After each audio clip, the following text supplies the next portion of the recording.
Menu belajar tema 6 subtema 2 pembelajaran 2 yaitu perpindahan panas secara konveksi serta pola lantai dalam tari. Bu Guru berharap anak-anak sudah membaca materi PB2 ya, baik yang ada di LKS maupun yang ada di buku paket. Untuk materi pola lantai dalam tari, Bu Guru yakin anak-anak masih ingat. Konveksi adalah perpindahan panas melalui zat perantara yang disertai dengan perpindahan zat perantara. Berikut ini adalah perumpamaan konveksi. Perpindahan secara konveksi dapat diumpamakan dengan kegiatan memindahkan setumpuk buku dari satu tempat ke tempat lain. Ketika anak-anak memindahkan buku tersebut ke tempat lain, tentu anak-anak akan ikut bersama dengan buku-buku tersebut. Dalam hal ini, buku-buku itu diumpamakan sebagai energi panas dan kamu diumpamakan sebagai media atau perantara.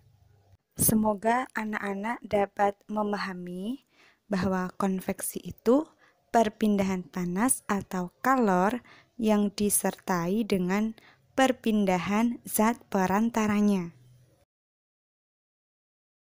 Umumnya, perpindahan kalor secara radiasi terjadi pada zat cair dan gas. Zat yang menerima kalor akan memuai dan menjadi lebih ringan, sehingga akan bergerak ke atas. Berikut adalah contoh konveksi. Gerakan naik dan turun air ketika dipanaskan. Saat memanaskan air bagian bawah panci yang dekat dengan sumber api akan menjadi panas atau mengalami pemuaian. Nah, air yang menerima panas ini akan menjadi ringan sehingga dia bergerak ke atas. Air naik ke atas sambil membawa kalor atau panas dan mendesak air dingin yang ada di atasnya untuk berpindah ke bawah, sehingga akan mendapatkan kalor atau panas. Begitu seterusnya hingga semua air menerima panas. Anak-anak, berpindahnya kalor pada saat memasak air ini terjadi karena kalor tersebut dibawa oleh air.